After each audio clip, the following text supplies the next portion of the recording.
22 বছর পর ময়মনসিংহে যাচ্ছেন বিএনপি চেয়ারম্যান তারেক রহমান। দলীয় প্রধানের আগমন ঘিরে জেলা জুড়ে সাজ সাজ রব।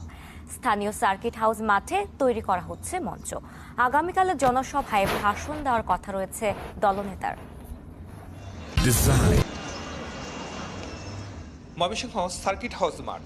মঙ্গলবার এই মাঠে নির্বাচনী জনসভায় বক্তৃতা দেবেন বিএনপি চেয়ারম্যান তারেক রহমান।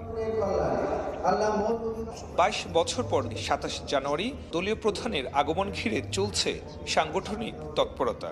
দফায় দফায় প্রস্তুতি সভা, সমাবেশস্থল পরিদর্শন সহ শেষ মুহূর্তের প্রস্তুতি শেষ করছেন নেতাকর্মীরা। কাজে তৎপর ব্যস্ত সময় পার করছেন নেতৃবৃন্দ।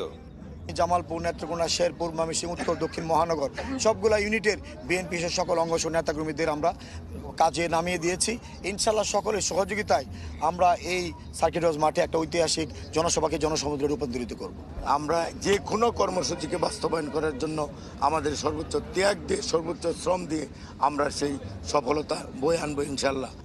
নেতাকর্মীরা বলছেন, স্মরণকালের সবচেয়ে বড় জনসমাগম ঘটবে তারেক রহমানের জনসভায়।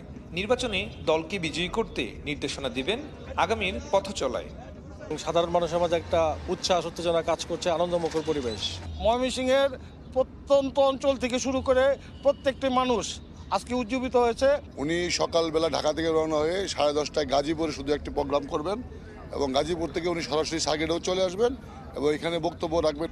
জনসভায় ময়মনসিংহ বিভাগের 24টি সংসদীয় আসনের ধানের শীষের প্রার্থীদের এক মঞ্চে পরিচয় করিয়ে দিবেন এবং তাদের পক্ষে ভোট চাইবেন বিএনপি চেয়ারম্যান। সুলতান মাহমুদ কনিক, চ্যানেল 24, ময়মনসিংহ।